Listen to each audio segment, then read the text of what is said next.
Fala galera, meu nome é Gilberto Melo e esse é o nosso curso Doutrina de Umbanda. Hoje eu tô aqui para falar a respeito da tríade da direita e a tríade da esquerda, tá? Nós vamos falar hoje sobre o triângulo que compõe tanto a esquerda quanto a direita. Para que a gente possa explicar isso, na direita nós vamos ter Preto Velho, Caboclo e Herê. Na esquerda a gente vai ter Pombagira, Exu e Mirins, né? Que aí caberia Pombagira, Exu, Mirim. Aqui a gente vai chamar de Mirim. Por que a gente chama isso de tríade formadora da Umbanda? Primeiro a gente vai começar a falar sobre matemática sagrada, sobre matemática divina, né? Que é o seguinte, o triângulo ele é a forma da materialização, né? O 3, se eu pego três linhas, duas linhas, elas não formam nada. 3 forma o triângulo.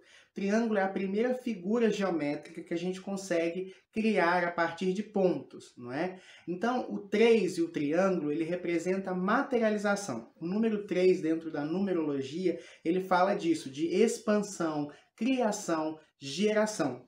É por isso que é muito comum o triângulo, né, sendo utilizado em questões de espiritualidade. Por exemplo, a trindade cristã, né, Pai, Filho e Espírito Santo. Dentro da trindade da cultura hindu, por exemplo, Vishnu, Brahma e Shiva, né, o criador, o mantenedor, o destruidor. Né, na composição de família, pai, mãe e filho, né, a junção ali do pai e da mãe gerando o filho. Então o 3, o terceiro, sempre é geração. Por isso que geralmente o 3 é o que vai sustentar alguma coisa, tá? Por isso que às vezes a gente manda a pessoa acender a vela durante 3 dias seguidos, ou fazer o ritual 3 vezes, ou falar 3 vezes, né? O 3 está associado a essa questão mágica da construção e da materialização, né? Da expansão das coisas. Então, obviamente, 3 entidades ou 3 linhas de trabalho vão sustentar a direita e a esquerda. Tá? Isso vale na luz, isso vale nas trevas, isso vale na direita, isso vale na esquerda.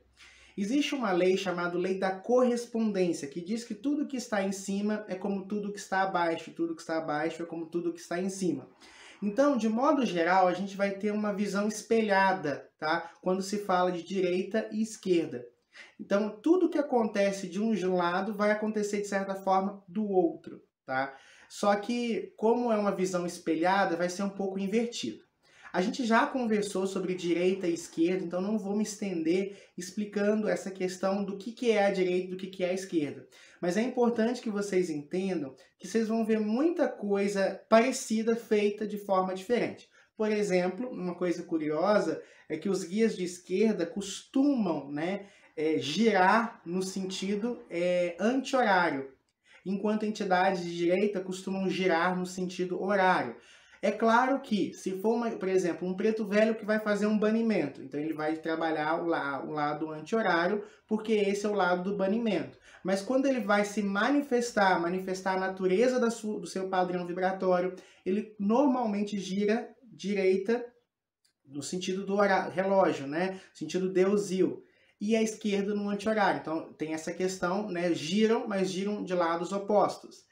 Por exemplo, enquanto, né, lá nos trabalhos de direita, vocês vão visualizar, por exemplo, muito a questão do acolhimento. Os espíritos de direita, eles acolhem muito, os espíritos de esquerda já acolhem, mas são mais brutos.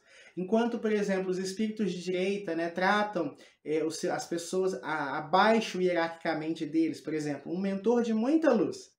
Ele trata com muito respeito, carinho, com paciência, né, para ensinar os espíritos que estão ali vibrando e alcançando ascensões na luz.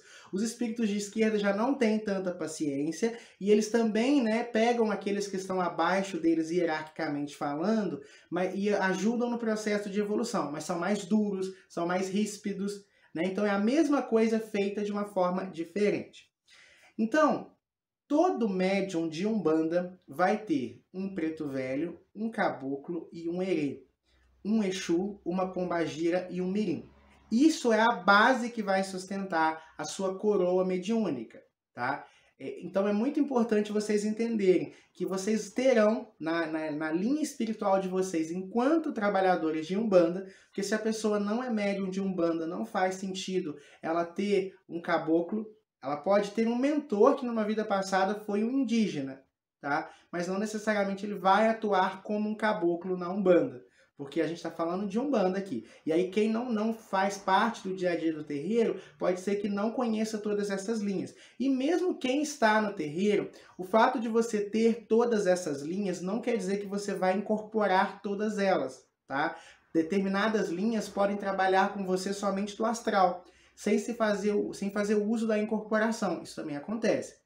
Da mesma forma, os guias eles sempre trabalham em pares. Então, o seu preto velho ele vai trabalhar com uma preta velha, que pode ou não incorporar em você. O seu caboclo ele vai trabalhar com uma cabocla, que pode ou não incorporar em você. O seu herê, ele vai ter se o seu herê for masculino ou feminino, ele vai ter ali uma contraparte, que pode ou não incorporar, tá? Que vai sustentar os trabalhos do astral. E a esquerda a mesma coisa. O seu Exu pode ter uma pombagira que seja ou não a sua de trabalho. A sua pombagira vai trabalhar com o Exu que pode ser ou não o seu Exu de trabalho. O seu mirim vai ter uma pombagira mirim ali que pode ou não ser a sua pombagira. Tá? É importante vocês entenderem que o fato de um espírito estar dentro da sua egrégora espiritual não quer dizer que você vai incorporar. Porque ninguém é para-raio de Aruanda para incorporar 20 Exu, 30 pombagiras, 50 caboclos, tá?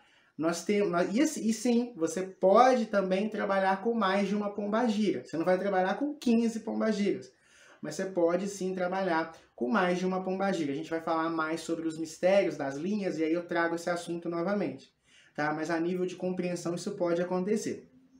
Eu vou aproveitar essa aula para falar sobre egrégoras, né? O que é a egrégora que nos acompanha? São os espíritos que estão próximos a nós. São os espíritos que fazem parte da nossa evolução mediúnica. Você nasce já com um acordo espiritual com essas entidades, tá? Quem tem missão sacerdotal, quem vai ser sacerdote de Umbanda, ou quem tem uma missão para com a Umbanda, já nasce, né, com toda a linhagem de Umbanda ali, que vai se manifestando ao longo da vida, principalmente no desenvolvimento.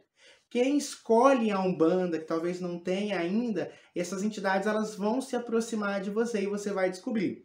Agora, quem não trabalha com a Umbanda até pode conhecer a sua pombagira ou conhecer o seu caboclo, mas não vai ser a mesma coisa, tá? Porque esses nomes, pombagira, caboclo, herê, mirim, são trabalhadores de Umbanda. Quem não trabalha na Umbanda não tem a necessidade de saber. Todos nós temos protetores e guias espirituais, tá? Então, quem é, por exemplo, da magia natural, terá protetores da egrégora de magia natural. Magos, bruxas, feiticeiros, duendes, elementais. Quem é, por exemplo, da igreja, quem trabalha com anjos, vai ter ali a bênção dos anjos, né? De mentores que afinizam com o padrão vibratório dos anjos. Então, só quem atua na Umbanda que vai ter trabalhadores de Umbanda ao seu lado. Gilberto, mas por que isso acontece? Guia de Umbanda não é chaveirinho, tá? Guia, você na Umbanda é um engenho da Umbanda. Eu, por exemplo, Gilberto, né, sou pai de santo, tenho as minhas linhagens, tenho os meus guias, mas eles não são meus e eu não sou deles. Nós trabalhamos juntos para uma missão, que é de ajudar as pessoas, que é de doutrinar os filhos, que é a de auxiliar o mundo. Nós temos uma missão. Então, tanto o médium encarnado quanto os espíritos desencarnados, eles são colegas de profissão, entende? Eu sou o estagiário, aquele que vai fazer o serviço ali básico com o apoio daqueles que são maiores que são os meus guias. Mas nós não somos, eu não sou deles e eles não são meus. Nós só trabalhamos juntos para essa organização que é a Umbanda. Entidade não nos servem, elas nos apoiam, tá? Separe essa questão do servir e do apoiar. Entidade de Umbanda não está aqui para servir o médium, está aqui para apoiar o médium, tá? Você que faz por você. Não adianta pedir para o seu Exu abrir caminho se você não se esforça e trabalha. Não adianta pedir harmonização para pombagira na relação se você não tem paciência e diálogo, tá? Entidade apoia, não te serve, não é gênio da lâmpada que você vai lá, balança, esfrega e ela te dá o que você quer. Ela te auxilia, tá? Importantíssimo de vocês entenderem isso. Então, pessoal, a tríade então da direita, preto velho, caboclo e herê, a tríade da esquerda, pombagira, Exu e mirins, tá bom?